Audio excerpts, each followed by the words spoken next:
Assalamu alaikum students. Today we will read the poem Porus and His Elephant. This poem is written by Mary Dobson, and this poem is actually a story of a king named Porus and his loyal elephant who gives his life to save his master. So ऐसी story जिसमें हमें कोई story बताई जाती है, ऐसी poem जिसमें हम स्टोरी बताते हैं, तो उस पोइम को हम बैलड बोलते हैं। ये बैलड एक्चुअली इस पोइम में हमें बताया गया है कि एनिमल्स कितने लॉयल होते हैं अपने मास्टर्स की ओर, और वो अपने मास्टर्स के लिए जान तक देते हैं, और बहुत ज़्यादा हिम्मत वाले होते हैं अपने मास्टर्स को बचाने के लिए। तो इस स्टोरी में वो लॉयल एनिमल एलिफेंट होता है जो पोरस का वफ़ादार होता है, और लास्ट तक जब तक वो अपनी जान देता है वो पोरस को बचाने की कोशिश करता है। So coming to the poem, we see the rhyme scheme of the poem is ABAV, जो मैंने ऑलरेडी आपको बताया है। ये राइम स्कीम हम देखते हैं कि ये यहाँ पे बाय है, बाय का राइमिंग वर्ड डाई से मिलता है, और स्कैंट एलिफेंट का राइमिंग वर्ड सेम है। So the rhyme scheme is ABAV. Now we will do the reading of the poem and then I will explain you. Hear ye a tale of the days gone by, days whose recording is short and scant. This is a tale that will never die, told of a king and his elephant.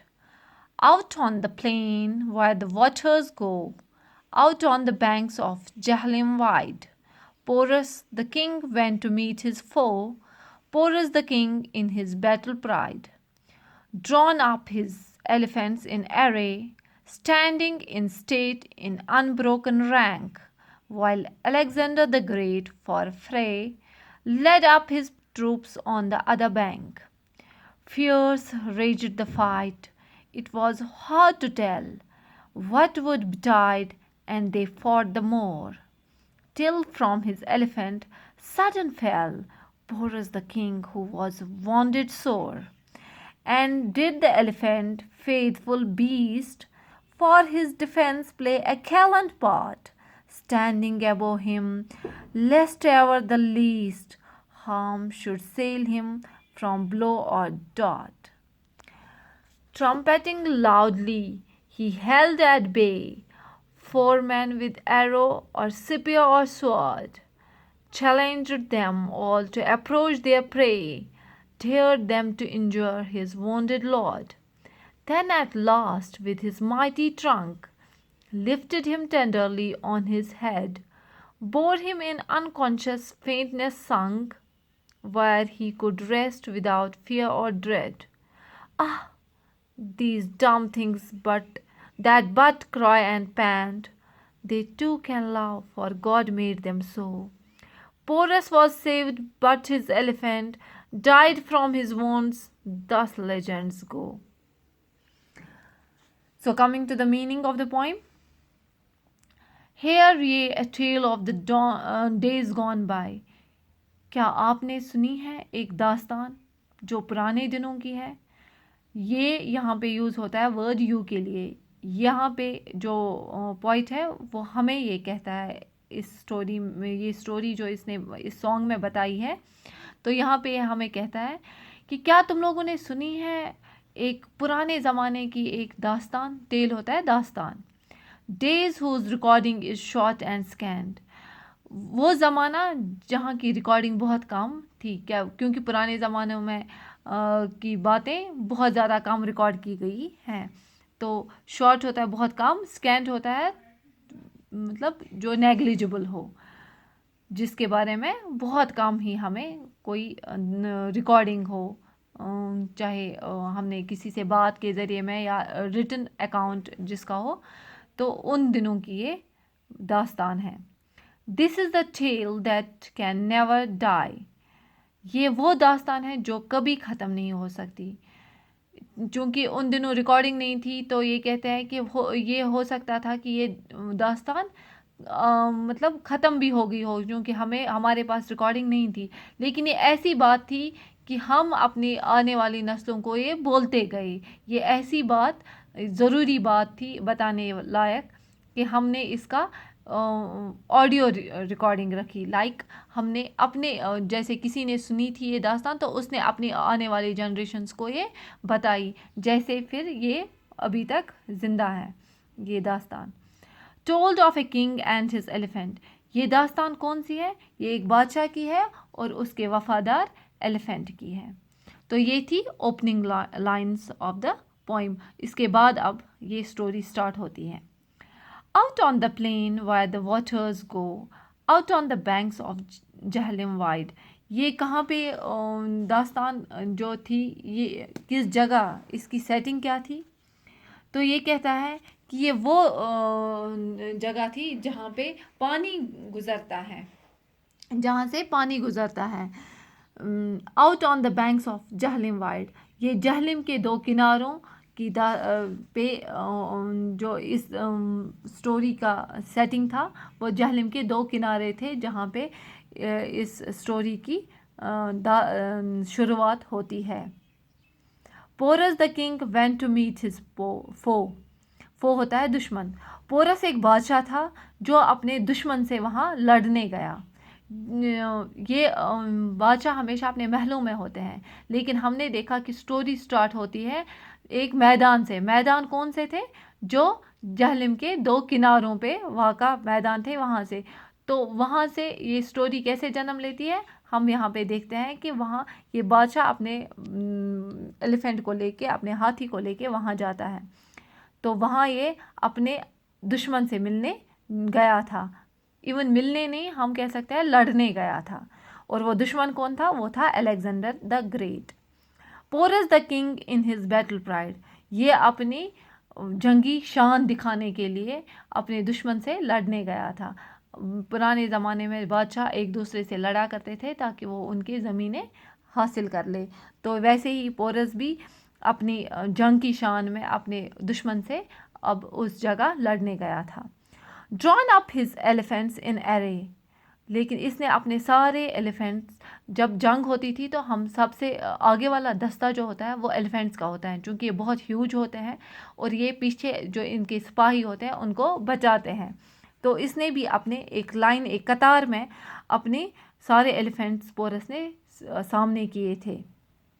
अपने जो इसकी सारे troops थे, इसका जो सारे जंगजू थे, उनके सामने पहले इसने एलिफेंट्स की दीवार बनाई थी।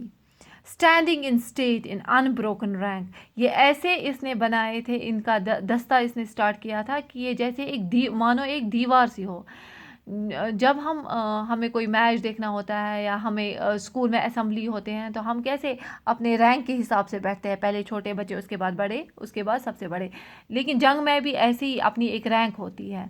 सबसे आगे होते हैं एलिफेंट, उसके बाद घुड़सवार होते हैं, उसके बाद होते हैं तीर कमान चलाने वाले, तो उसके बाद नेज़े वाले सिपाही, और उसके बाद तलवारों से खेलने वाले। ऐसे इनकी अपनी रैंक हुआ करती थी। जब पहले दुश्मन जब जंग पे जाते थे बादशाह, तो उनके वो भी अपने इन सिपाहियों को अपनी रैंक के हिसाब से रखते थे। तो आगे की रैंक हमेशा एलिफेंट्स को दी जाती थी, हाथियों को दी जाती थी। तो वो भी ये हाथी भी सारे अब सामने अपने ये सिपाहियों के सामने एक दीवार की तरह खड़े हुए थे, जो इतनी मजबूत दीवार उन्होंने बनाई थी कि जो किसी को तोड़ना मुश्किल था।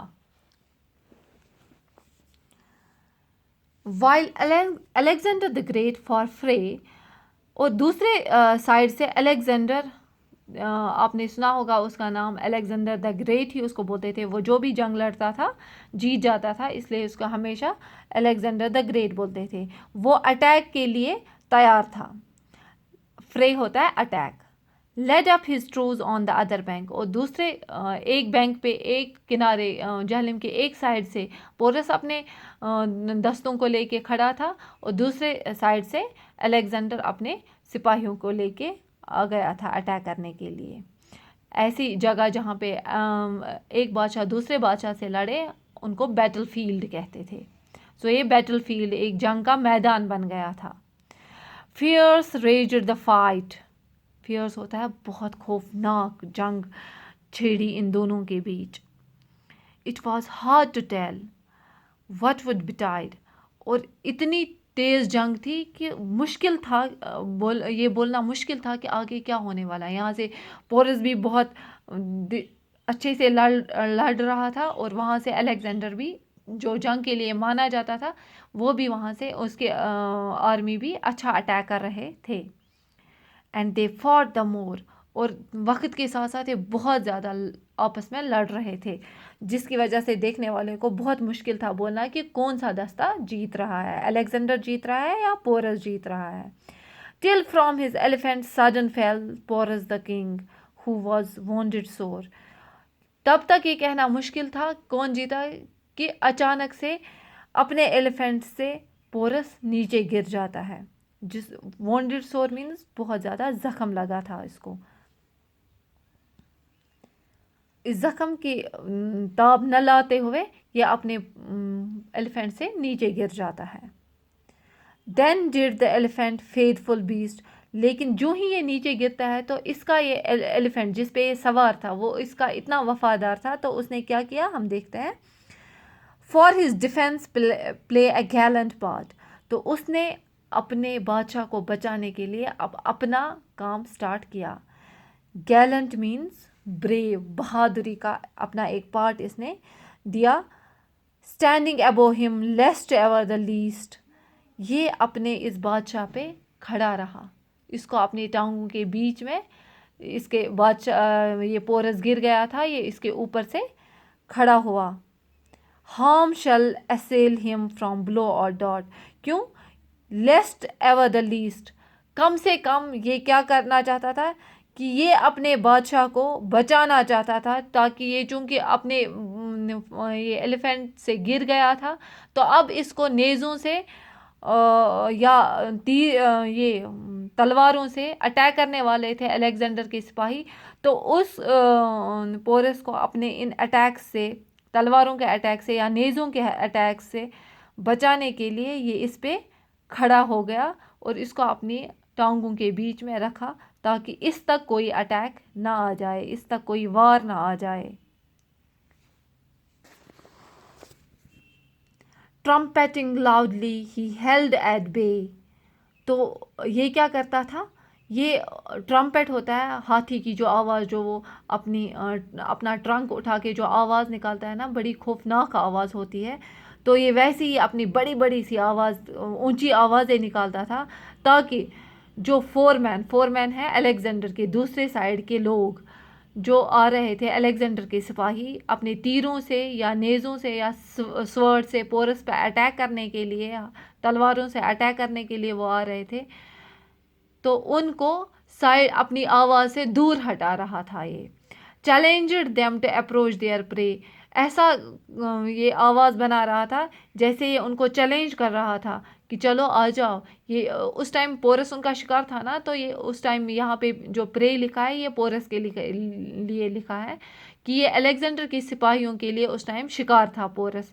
तो ये उस एलिफेंट जो पोरस का था उनको चैलेंज कर रहा था कि अपने इस शिकार के सामने आ तो जाओ, मैं भी देखता हूँ कैसे तुम लोग इसके सामने आ जाते हो इस पे अटैक करने के लिए। वो चाहे फिर एरो का हो, एरो होता है तीर, सिपेयर होता है नेज़ा, और स्वर्ड होता है तलवार।